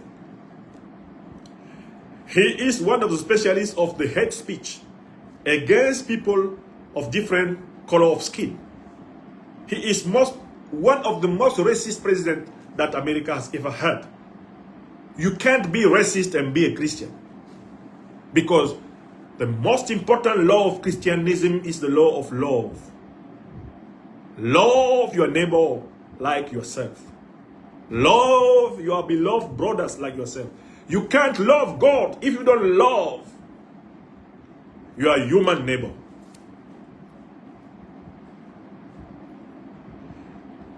And let me go ahead.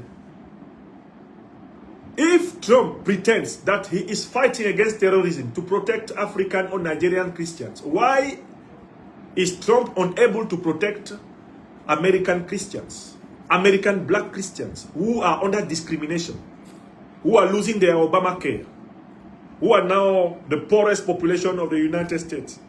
How dare him pretend that he loves African Christian black people when he is the enemy of the African black people in America every day, abandoning them to misery? excluding them from all social programs, reducing all the American health care, the American social service, destroying all the rights that have been acquired through struggles of preceding generations of Americans involved in the anti-racism movement, anti-discrimination movement. How dare you pretend that you can love Africans when you don't love African Americans? You can love Africans when you hate African Americans. How dare you pretend this contradiction? Moreover, in Nigeria, terrorists are not just killing Christians. They kill indifferently all Nigerian people. Like they kill indifferently all African people they can meet on their path. So, the pretext, the reason given by Trump to bomb Nigeria is a fake one. It is a lie. In fact, President Trump is interested in Nigerian oil, Nigerian gas, exactly like he is interested in Venezuelan gas. While he pretends that he is fighting against narco traffic in Venezuela, everybody knows that his ambition is to control the gas and oil reserves of Venezuela, which are one of the most important reserves of this world. Everybody knows that it is not to fight against narco traffic that Trump is aggressing Venezuela. So we know that it is not because he loves Nigerian African Christians. No, it is because America is involved in trying to control forever the Nigerian oil and gas resources. Reason number 3, why I don't believe President Trump's pretension to fight against terrorism in Nigeria by bombing Nigeria is that the terrorist organizations themselves have been created by the Western services. The two main terrorist organizations we know are Al-Qaeda, created in the 80s by the American services of the CIA. Mohammed Azam, the creator of Al-Qaeda terrorist organization, is a servant of the CIA. President Trump himself acknowledged that the Daesh, ISIS, Islamic organization has been created by Obama administration. President Donald Trump publicly accused Obama and Clinton administration to being the true creator of the Islamic State. How dare you pretend that you are fighting against Al-Qaeda and Daesh in Africa, while you know, on the other hand, that it is the services of your own country that created them. Who are you to pretend that you will fight those that you created, you financed, you armed, and you mediatized? Time for truth has come. Time for Africa has come. Time to defend truth, justice, and solidarity for Africa has come. Donald Trump, remove all your troops from the African soil. So Al-Qaeda and Daesh are Western service creations. One cannot pretend he's fighting against Western service creations in Africa, while on the other hand, you keep financing, arming, mediatizing, defending diplomatically the chiefs of that organizations. Everybody knows by American official document that the USAID financed the terrorist organization. But there is nobody in jail for this financing. How dare you recognize, acknowledge that Al-Qaeda and the Islamic State are Western mercenaries organizations of terrorists, and there is no trial against all the president and secretary of state who financed who created those terrorist organizations. There is no trial against them in America. Why is Obama still free? Why is Hillary Clinton still free when we know that they are involved in the creation of ISIS, of Daesh? How do you pretend that you can fight against those who obey to the chief of those organizations while you are friends with the chiefs of those terrorist organizations? Those who created Daesh and Al-Qaeda are free. How dare you pretend that you can be their friend on one hand and pretend to fight against their own soldiers on the other hand? This is a diabolic and a satanic logic. This is unbelievable on this earth created by Almighty God. How dare you lie so openly? How dare you pretend, represent a moral power, represent a democracy, a rule of the law, when you are involved in such a duplicity, a diabolic duplicity, a satanic duplicity? Argument number 4, why I don't believe that President Trump is truly fighting against terrorism in Africa is that he is a friend of many terrorist leaders. We have seen him openly being a friend of one of the most important chief of Al-Qaeda and of Daesh. The name of that chief is Ahmed al-Sharaa. President Trump met him and they were very friendly talking together. He met him in Saudi Arabia and he supports him. You cannot be friend with Ahmed al-Sharaa, the chief of Al-Qaeda, chief of the Islamic State on one hand, and pretend that you are fighting against Al-Qaeda, fighting against Daesh in Nigeria. We don't believe. You cannot be friends with terrorists and pretend that you are fighting against terrorism. President Trump, let us tell you the truth. And this truth must be known everywhere in America. It must be known everywhere in Africa, everywhere in the world. Your duplicity proves that you are involved, you are in a complicity with terrorist organizations, because those terrorist organizations, by destabilizing Africa, help you to loot African natural resources. And this is the truth. Truth is truth, even if you don't dare consider it. Truth is truth. Truth has not been created by human beings. Truth is a manifestation of the power of God, because truth is God. God manifests himself in our lives by the light of truth. You can't destroy that light. It is the original creating light of the universe. What is truth, Trump. You can't fight against terrorism in Africa and be the friend at the same time of the main chiefs of those terrorist organizations in the Middle East.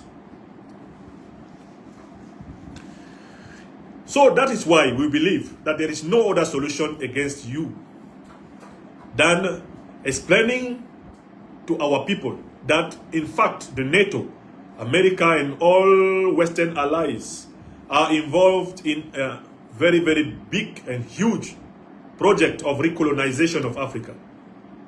And then we have to mobilize our people to fight for our sovereignty, our dignity, our security, our prosperity.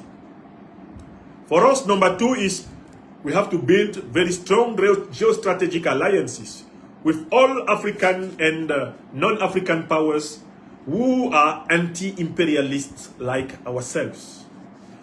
For us, number 3 is we have to reinforce, to strengthen the African unity. And strengthening African unity is not possible if we don't put an end to all those regimes who are in fact traitors against Africa, who are working for Western interest against African interest, against African vital interest. And number 4 is for clearly for us, we have to build a strong African-American lobby. We have to explain to our African-American brothers that they don't have to participate to this imperialist plot against Africa, because this imperialist plot against Africa is also against their own interest in America. A weak Africa will make it possible for Africans to continue to be persecuted everywhere, in America, in Europe, in Asia, and in the two big oceans. Sovereignty and peace in Africa means freedom, sovereignty, and peace for Africans on all the continents at the same time. The liberation of Africa is intimately linked with the liberation of each African. Let me say it one more time. The liberation of Africa, African continent, is intimately linked with the liberation of every African. You can't be free, American African, if Africa is not free. You can't be free, European Africans, if Africa is not free. You can't be free, Asian Africans, if Africa is not free. Sovereignty of Africa is a key for our dignity everywhere on this planet. That is why we don't have another choice than to fight. Voilà le résumé de cette affaire en anglais. Et je serai encore plus succinct en langue bassa. A bon ballon yem, a bon ba Africa. Emblena melonge. Mourba sebele Trump en kaleng ningana non Nigeria. En so Nigeria kale en lo som be Christian be Nigeria. Nous le Mourba manola ba enol be Christian in Nigeria. Di menang le bele e mourba sebele Donald Trump ngene l'America ay mour whip ni mour bi tembel. Aye manola ki ba enel ba America ba lo e bisugwe lo le yime rambertel. Mengwe ma hongol manna mama ngundale e mour nono le Trump en lo be jo manola en lo nandik le akonde manola i Africa. Nyule manola i Africa gwer bayel jo i Africa. Wongwe hula bo nyubong le ba konde nip gol kalasin ba nip lingwang gestor so nyule long yes iye long elengwang Africa iye ngwang lebe su mun konsi ye liye Africa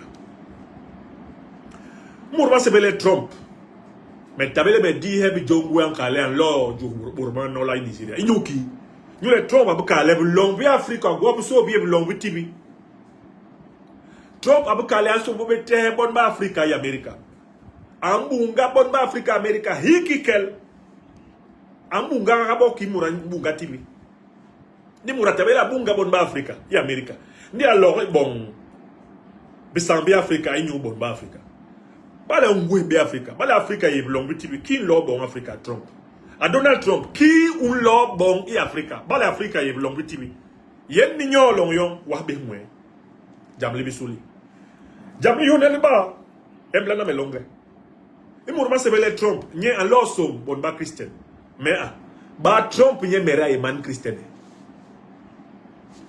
e mour nunu ba sebele Trump be ni hongola ye Christian nge mour jolje ye kere mamma be ma America mo maso bongo bora ki gom isomb bora bandeng munu manjel bolo ye i ayenda minka hikikel inyu ma bongo me mabbe tonka mbe nu banka le jamli Epstein beva mour man Satan le Epstein nu abu kor homa Sodom ni Gomorrah homa bolom ni boraba yena ni binuka bolom ba yena bonge joli Trump liye mukere inten mour no ye le kalbe le ye Christian imbe Christian Trump ay bon pale ay Christian nyuki an sombe mi ngindo mi ye Christian ni America ba mi ngindo mi America mi tabe kere li yebe mi tabe kere nduru bale ni young avion nan ni so America bale ni tehe injal mi ngindo mi ye America ni nge so mi yara tole ba mi ngindo mi ye li yep i America nyuki Trump an hula be mi ngindo mi America mi ngindo mi Nigeria Christian in Nigeria on benge bandi Christian yon bourba no la way nole musulman itabe nolowe batabe nolow Cameroun i Mali i Burkina i Niger ni Christian yon ye wo nte ki mourba sebele Trump ay Satan Mon tembel ngada atabe Christiana. Yom aye yeng in Nigeria. I kalasi Nigeria. Kiba nokle morma sebele Dangote. An lona banga ndap. I o kalasi ni bonle Nigeria ni Afrika. Babongo kalasi ni yab yo mere. I boni. John Trump an lo hanano. An lo nano lenga Nigeria. I kale. Agwe kunde lenga ya Afrika yoso. Ayla telebiani alenga Chad, alenga Cameroun. Ayla telebiani aleng bomb i Niger, aleng bomb i Mali, aleng bomb i Burkina Faso. Ndiri nyule Bourman no la lonyo. Donc Afrika yila gagné ki lourier. Alors ano akanyil bes ngimingo. Nga ya Afrika to yara kabi Amerika. Nyuki Trump ano nangaye ibehni. Nyule bibi bunga bok i Sahel. Ki Kadhafi abunga bo ingwi misambo i Libya. Bagwe njou ilingwang li Afrika. Ki di bunga bo Mali, di bunga bo Burkina, di bunga bo Niger. Trump alona ngana no. Nyule ansubole. Imbu kale aye jokuru manola. Ba babi hekbo mere. Al-Qaeda ni État islamique. Bon babi o makuma. Imbu kale aye jo Al-Qaeda ni État islamique. Ansobona nole. Ngaye abongo yo tohe Afrika. Ndik bongle, mais waso di yong le gwanjes de Tibo. Diom murba sebele Trump. Atabela kamele en lojos. Burma nola in Nigeria. Mendi ebe yom e. Hala itembele bilim. Ni murba sebele Trump yemere. Anerbe le bomba biher imakuma. Bomba biher Al-Qaeda. Bomba biher État islamique. Bombere bi peba bi Amerika womere bi kale. Bomba bi yom monu wa pati. Ibonle, imakuma manola ma malo Afrika, malo e Libya, malo e Syria, malo e Irak, malo Afghanistan, so. Bon baye mumbus, bon mere. Wen unku ngo terrorisme, ni lo kamele ho la me ijohyo. Trump yemere ay le Rwanda ni ba ane ba terrorisme. Ngane terrorisme wara ye Syria ma sebele Ahmed al-Shara. Trump aye Rwanda. Beba son bitte ka Trump. Aye di henye, aye yiganye, aye bongo yen, aye kayele mbongolo lam ngadak. Donc la yele ba ni ba enel. Ba maku mama nola. Ni local be hele unjos mamaku. Ou yele Rwanda ni ba enel ba Al-Qaeda. Ba enel ba État islamique ou yele Rwanda jap ou Trump. Ni local be hele unjos Al-Qaeda ni État islamique Nigeria. Bi tembel be satan. John A. Baby yile Bibi sang Trump en kala lojo bohmo nola ba Al-Qaeda to le État islamique. Bita be mbale. Periye yo so yele ba kana ba enel Afrika. Ba kunde nip Afrika. Mbogol ni ngwi misambo. Min tip tabbe. Mbogol sambo ngwi tip tabbe. Whip ba kana Afrika. Unayak. Banso mbo kunde whip u. Inyu ngwi milo. John Hanano de gwebe njel ipe. Bi bon ma Afrika de lama noki yebunga munun komsi de lama adna kinton wara ijo ibunga ba enel ba be de gwe ibilongwes baba enel baba ningi isi Trump ba ningi isi bakana de lama bunga bobaso jable bisuli Lionel ba liele de lama yeng ma wanda makengi mama njos bur manola mama wanda makengi ba yebilonki Russia bilonki China Bilong ki Iran, bilong ki Venezuela, ki Bolivie, ki Colombie.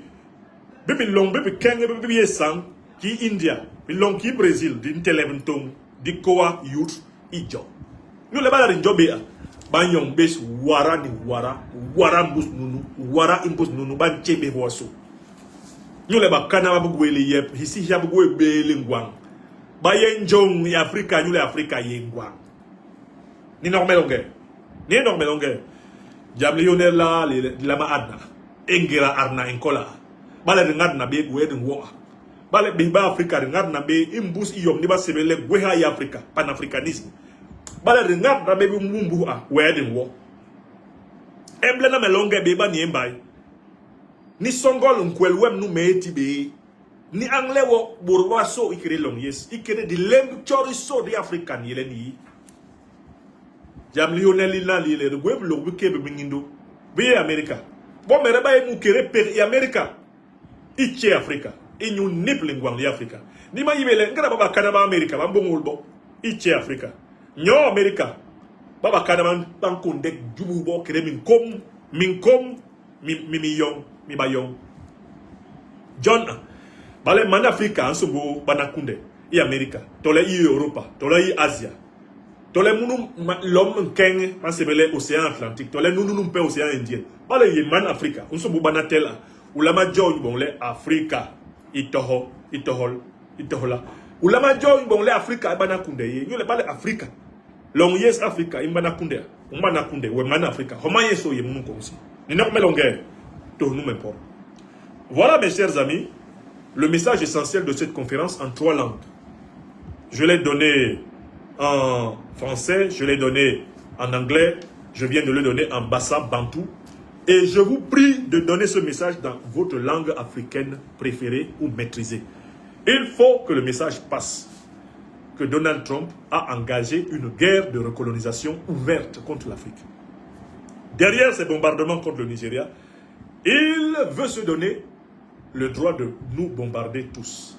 C'est une déclaration de guerre contre l'Afrique. Et les dirigeants nigérians qui ne dénonceront pas cette intrusion de l'armée impérialiste américaine dans leur sol vont le regretter. Parce que ça, c'est le fondement de la future guerre civile nigériane.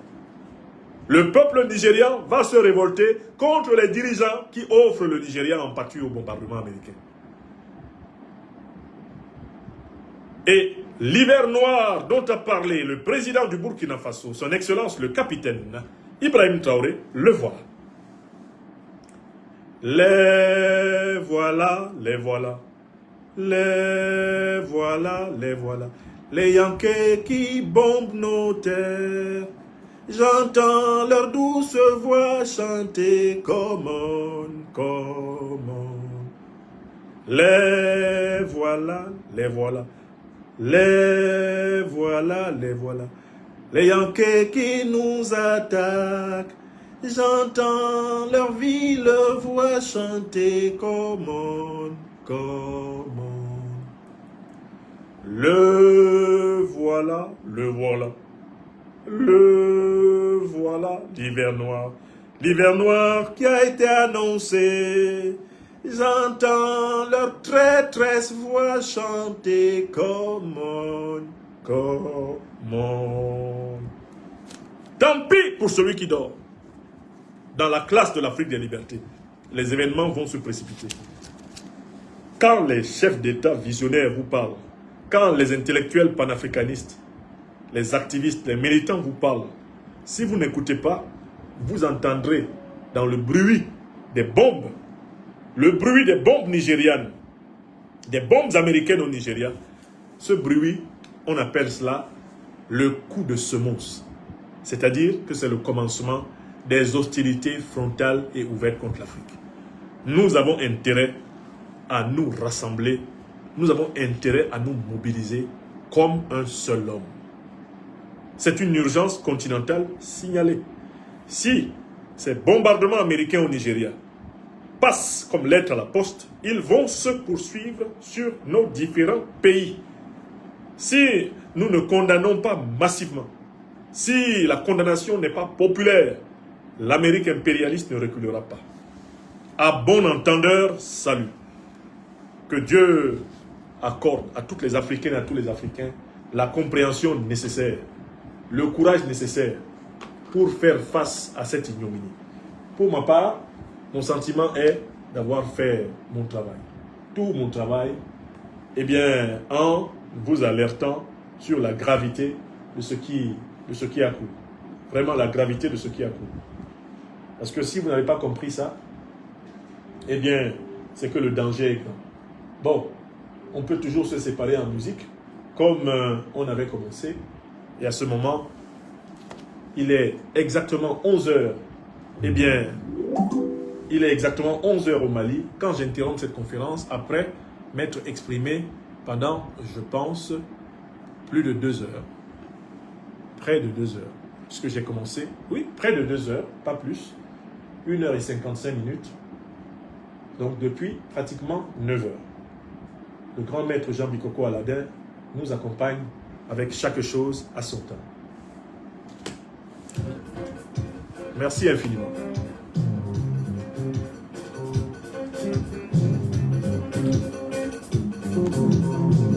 Merci infiniment à celles et ceux qui ont partagé cette émission matinale. Je salue l'ensemble des peuples africains en lutte. Je salue mes camarades du mouvement Génération et Peuple Solidaire de Côte d'Ivoire. Je salue mes camarades du mouvement des Lions et Lions Indomptables de la libération panafricaine du Cameroun. Toutes les formations politiques africaines doivent prendre position par rapport à cette menace, par rapport à cette agression américaine qui est un coup de semonce d'une série d'agressions ouvertes de l'impérialisme occidental programmée contre l'Afrique afin de la piller allègrement et ad vitam aeternam. J'espère que les 4 arguments que j'ai avancés pour démystifier la prétention trumpienne de combattre le terrorisme en Afrique, j'espère que ces arguments, vous les êtes appropriés et vous pouvez les vérifier.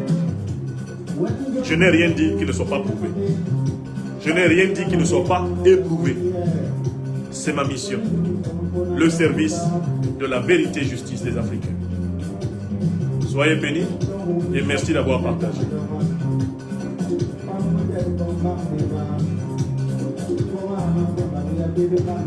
Quand des mobilisations populaires monstres, quand des grandes mobilisations militaires auront lieu, l'Amérique va reculer. C'est le seul langage que les Occidentaux comprennent. Un rapport de force en leur défaveur. Ils reculent.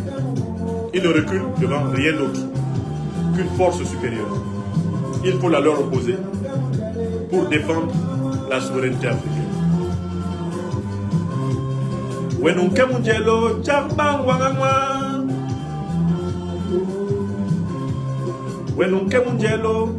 Vous étiez très nombreux, hein? Plus de 30 000 personnes en direct de cette émission matinale pourtant. Merci infiniment de votre fidélité. Merci à celles et ceux qui continuent à prendre des abonnements spéciaux sur nos chaînes YouTube et Facebook pour nous soutenir. N'oubliez pas la promotion avec Sendwave. Vous pouvez envoyer au Mali, au Cameroun. Vous pouvez envoyer dans les pays suivants par Sendwave, en Guinée-Conakry, au Bénin, au Togo, au Burkina Faso. Vous pouvez envoyer de l'argent à vos proches en utilisant le code promotionnel NYAMSI, N-Y-A-M-S-I. Pour cela, commencez toujours par télécharger d'abord l'application Sendwave sur votre machine, à vous inscrire sur Sendwave et vous pourrez bénéficier de cette promotion, une réduction de 20 € sur votre premier paiement dans l'un des pays qui sont dans le programme promotionnel Sendwave avec le professeur Franklin Nyamsi Wakamoru, Wafrika, qui a déjà utilisé. Merci beaucoup Adrienne Kala, ma chère camarade bien-aimée. Quand vous avez utilisé Sendwave avec le code promotionnel NYAMSI, N-Y-A-M-S-I, n'hésitez pas à me le mentionner, en commentaire lors de mes directs. Je serai très heureux de savoir ceux qui ont utilisé le code promotionnel pour soutenir votre serviteur, tout naturellement, tout en servant vos intérêts en même temps. Merci beaucoup. Promotion NYAMSI avec Sendwave. Installez Sendwave sur votre téléphone, faites un envoi vers les pays que j'ai évoqués et vous avez une réduction de 20 € sur le premier envoi et vous pouvez continuer de la même façon. Merci beaucoup. En Guinée-Conakry, au Bénin, au Togo, au Burkina Faso, au Mali, au Cameroun. D'autres pays rejoindront bientôt la liste, puisque ça a été demandé par plusieurs internautes qui veulent bénéficier de cette promotion également.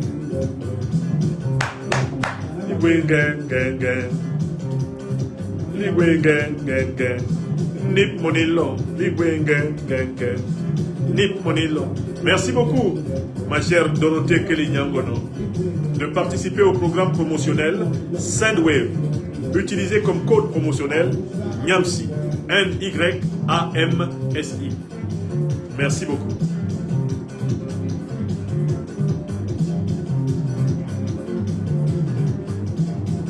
Merci beaucoup, Moumouni Derayala Salifou. Merci beaucoup, Moumouni. Docteur Jean-Yves Mungou, béni sois-tu. Maître Corinne Zanelé Atangan, béni sois-tu, notre SG, intrépide. Commissaire divisionnaire Hélène Esoka au Canada, sois salué avec le camarade Jim Mbele. Déborah Naha, Floris Naha, je pense à vous. Je pense à tous les camarades du mouvement à travers le monde. Soyez bénis.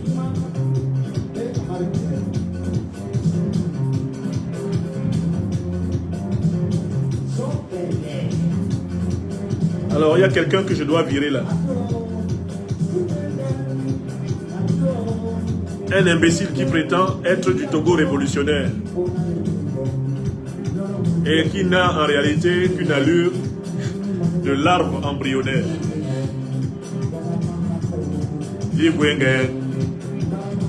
Non. Roma Pandi, merci beaucoup.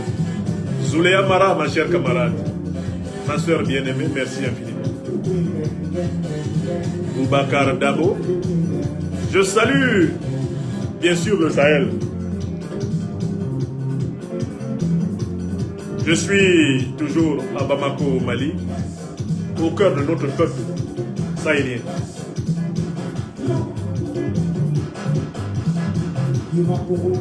Ibrahim Hassan Adamadam, merci de partager ce programme. Patricia Digbo, chers camarades, GPS toujours, merci Patricia. Merci pour ta fidélité Patricia. Merci pour tes abonnements récurrents pour soutenir nos chaînes, chère Patricia Digbo, chers camarades. Oh,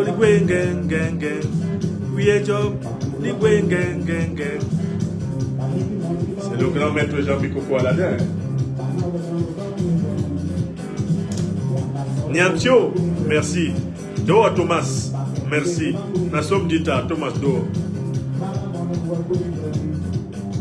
Sawadogo Adama, merci beaucoup. Alors, vous étiez combien sur TikTok? Je vais fermer côté TikTok maintenant.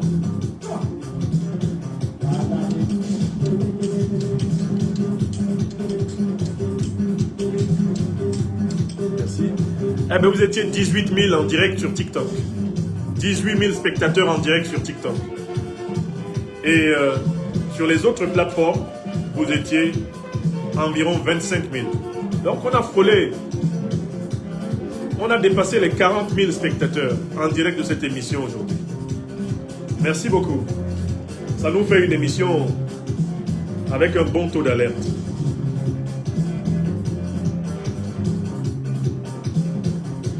Merci infiniment. Excellente journée à toutes et à tous. Hilaire Kameni, mon cher frère, béni sois-tu. Tonio Lama Kwadio, excellente fin d'année à chacune et à chacun d'entre vous. Grâces infinies dans vos vies, dans vos familles respectives, mes amis. Merci infiniment. Merci. Aya Sidibé, fidèle parmi les fidèles. Aniche, Iniche, Aya. On est à Bamako. Hein?